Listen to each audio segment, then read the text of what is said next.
കൊച്ചിൻ കലാഭവനിൽ നിന്ന് ഒരുപാട് പേര് സിനിമയിൽ അഭിനയിക്കാൻ പോയി, ഒരുപാട് പേര് സംവിധായകരായി, ഒരുപാട് പേര് തിരക്കഥാകൃത്തുകളായി. സായൻ ചേട്ടൻ പോയത് നേരെ ഡബ്ബിംഗ് മേഖലയ്ക്കാണ് ഇല്ലേ സായടാ? അതെ അതെ. അന്ന് ഇഷ്ടംപോലെ നടന്മാരെ അനുകരിച്ച്, എനിക്ക് തോന്നുന്നു സുരേഷ് ഗോപി ചേട്ടനെ ഏറ്റവും കൂടുതൽ അനുകരിച്ച് കൈയടി മേടിച്ച ആളാണ്. അതെ, ഞാൻ ഏകദേശം ഒരു 21 കൊല്ലം മുമ്പ് വേദി വിടുമ്പോൾ ഏറ്റവും കൂടുതൽ എനിക്ക് കൈയടി കിട്ടിയിട്ടുള്ളത് മമ്മൂക്കായുടെയും സുരേഷ് ഗോപിയുടെയും ഒക്കെ ശബ്ദം. ആ സുരേഷ് ഗോപിയുടെ അനുകരിച്ചപ്പോൾ ഒരു കോമഡി ഉണ്ടായിട്ടുണ്ട്. കാര്യം നല്ല കോൺഫിഡൻസ് ആയിരുന്നു സുരേഷ് ഗോപി അനുകരിച്ചു കൊണ്ടിരുന്നത്. അതായത് സുരേഷ് ഗോപി എന്ന് പറഞ്ഞ കൈയുടെ ബഹളമായിരുന്നു. പക്ഷെ ഒരു സ്റ്റേജിൽ പെട്ടെന്ന് ഒരു പണി കിട്ടിപ്പോയി അല്ലേ? ഓ ആ 8 മണിക്ക് ഒന്ന് കലാഭവന്റെ വണ്ടി വിടുമെന്ന് പറഞ്ഞിരുന്നു. ഞാൻ എത്തിയപ്പോ 10 മണിയായി. അല്ല, 8:10 ആയിട്ടുള്ളൂ. അവിടെ അത് വണ്ടി വിട്ടു, താൻ പോയിക്കോ, തിരുവനന്തപുരത്ത് ഇവാനിയോസ് കോളേജിലാണ് പ്രോഗ്രാം എന്ന് പറഞ്ഞു. ഞാൻ നേരെ അത് വണ്ടിക്കൂലിക്ക് പൈസ വേണമെങ്കിൽ എത്രയും തരാം, അത് കുഴപ്പമൊന്നുമില്ല, താൻ പൈസ മേടിച്ചോ. ഇവിടുന്ന് അപ്പൊ അവിടെ 2 മണിക്ക് പ്രോഗ്രാമാണ് നമ്മുടെ ഇവാനിയോസ് കോളേജിൽ. ഞാനിവിടുന്ന് തപ്പിപ്പിടിച്ച് അവിടെ ചെന്നു 2:45 3 മണി കഴിഞ്ഞു. അങ്ങനെ ഞാൻ ഇവാനിയോസ് കോളേജിന്റെ മുറ്റത്തെത്തി. അപ്പൊ അന്ന് ജയൻ തകർത്തുകൊണ്ടിരിക്കുകയാണ്. എടാ സാജനില്ല, സാജൻ എത്തിയിട്ടില്ല, പകരം നീ സ്റ്റാർ കംപ്ലീറ്റ് ചെയ്യുക, കുറച്ച് ഏതെങ്കിലുമൊക്കെ സ്റ്റാർ എടുത്തിട്ട് ഫില്ല് ചെയ്യുന്ന പറഞ്ഞ് ജയൻ തകർത്താടിക്കൊണ്ടിരിക്കുകയാണ്. ഈ സമയത്ത് ഈ 2nd ഫ്ലോറിലാണ് ഈ പ്രോഗ്രാം നടക്കുന്നത്, ഹാള്. അപ്പൊ ഞാൻ ഇവിടുന്ന് ഓട്ടുകൊണ്ട് സ്റ്റെപ്പ് കയറി ടക്ക് ടക്ക് ടക്കേന്ന് അവിടെ ഓടിച്ചെന്നു. ദേ സാജൻ വന്നു. ഇനി സാജന്റെ സുരേഷ് ഗോപി അനൗൺസ് ചെയ്യും. കാരണം ഏറ്റവും കൂടുതൽ കൈഡി കിട്ടുന്ന ഒരു ആർട്ടിസ്റ്റാണ്. അപ്പോൾ പെട്ടെന്ന് കയറി സുരേഷ് ഇതാ, അതുവരെ ഇൻട്രൊഡ്യൂസ് ചെയ്തിട്ടില്ല, ഒന്നുമില്ല, എന്നെ കണ്ടിട്ട് പോലുമില്ല ഈ കുട്ടികൾ. പെട്ടെന്ന് കയറി ഞാൻ സുരേഷ് ഗോപി ആയിട്ട് വരികയാണ്.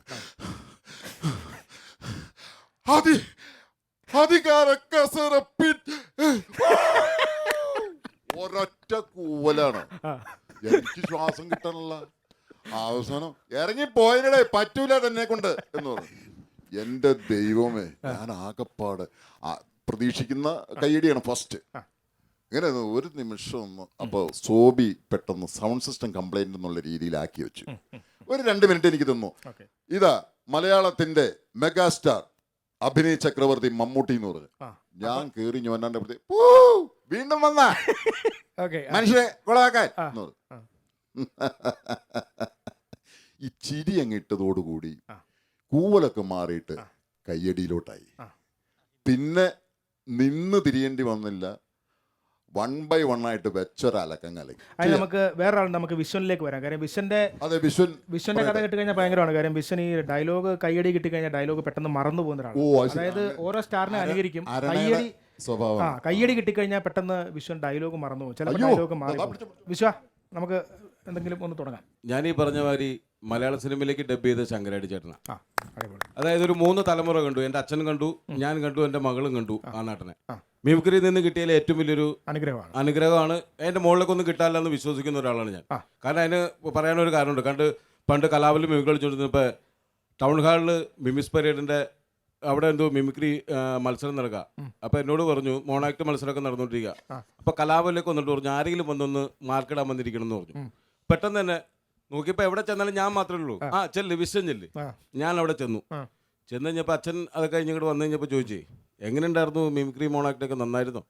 ഞാൻ പറഞ്ഞു അച്ഛൻ ഒരു നിലവാരമില്ല അച്ഛൻ, വെറുതെ മോശം, വെറുതെ അല്ല തന്നെ വിളിച്ചോണ്ട് പോയത്, അതൊക്കെ അങ്ങനെയൊക്കെ തന്നെ ഉണ്ടാവുള്ളൂ എന്ന് പറഞ്ഞു. അപ്പൊ അങ്ങനെയാണ് ഞാൻ വന്നു, കലാഭവനിൽ വന്നു. അല്ല വിശ്വയ, അപ്പൊ നമുക്കൊന്നും പറയാൻ പറ്റില്ലല്ലോ. അച്ഛനോട് അത് തന്നെയല്ലേ എനിക്ക് എപ്പോഴും പറ്റിയാണ് മണ്ടത്ര. ഇതുപോലെ ഞാൻ ലോൺ മേടിക്കാൻ ചെന്ന സമയത്ത് അച്ഛൻ എന്നോട് പറഞ്ഞു കാലത്ത് 12 മണിക്ക് ഞാൻ വന്ന് ഒരു 500 രൂപ ഇരുന്നിട്ട് വൈകിട്ട് 6:30 വരെ തന്നെ ഇരുത്തി. വൈകുന്നേരം 6 കഴിഞ്ഞപ്പോൾ അച്ഛൻ പുറത്തേക്ക് ഇറങ്ങി കൂടെ ആയിട്ട് പുറകെ പോരെന്ന് പറഞ്ഞു. ഞാൻ നടന്നു. റെയിൽപാളത്തിൽ കൂടെ നടക്കണമെന്ന് എനിക്കറിയില്ലോ, ഞാൻ വന്നിടെയാണല്ലോ. റെയിൽപാളത്തിൽ കൂടെ നടന്നുകൊണ്ടിരുന്നപ്പോൾ പറഞ്ഞുകൊണ്ടിരുന്ന കഥ മഹാത്മാഗാന്ധി പട്ടിണി നടന്നപ്പോൾ വയറ് മുറിക്കിയ കഥയൊക്കെ എനിക്ക് മനസ്സിലായി. കലാഭവൻ 10 ദിവസം ലോൺ കിട്ടില്ല, അതിന് വേണ്ടിയിട്ട് അങ്ങനെ ചെല്ലട്ടെ. അപ്പൊ എനിക്ക് കിട്ടിയ അനുഭവമൊക്കെ. പക്ഷെ എന്നിരുന്നാൽ തന്നെ ഒരു കലാകാരനായിട്ട് വന്നിട്ട് എനിക്ക് കിട്ടിയ ഏറ്റവും വലിയ അനുഗ്രഹം ശങ്കരാടിക്ക് ഡബ് ചെയ്യാന്ന് പറഞ്ഞു. 3 തലമുറ കണ്ടു ഞാൻ ആ സിനിമയിൽ. അന്ന് ഡബ് ചെയ്ത ഡയലോഗ് ഇപ്പോഴും പറഞ്ഞല്ലോ, ഒന്ന് പറഞ്ഞു നോക്കാം. ഇപ്പൊ ഞങ്ങൾക്കൊന്ന് കാണാൻ പറ്റി. അവിടെ നിക്കവിടെ ഏടോ ശക്കത്തുള്ളോട് നാട്ടിപ്പാതിന്നൊരു പഴഞ്ചൊല്ലി. എൻ്റെ കുഞ്ഞിനാളിലേ ഞാനിങ്ങനെ നല്ല വെണ്ണുരുള പോലെ ഇരുന്നതാ. ഞാനിങ്ങനെ കൂണുങ്ങി നടന്നുകൊണ്ടത് കാണുമ്പോൾ നാട്ടിൽ കാണാൻ കൊള്ളാവുന്ന പെമ്പിളേര് കണ്ട അപ്പ പറയും ദേ കുട്ടിയാണ് വരുന്നത്. അപ്പൊ ഈ വയസ്സം പോയിട്ട് പിന്നെ വരാം. ആ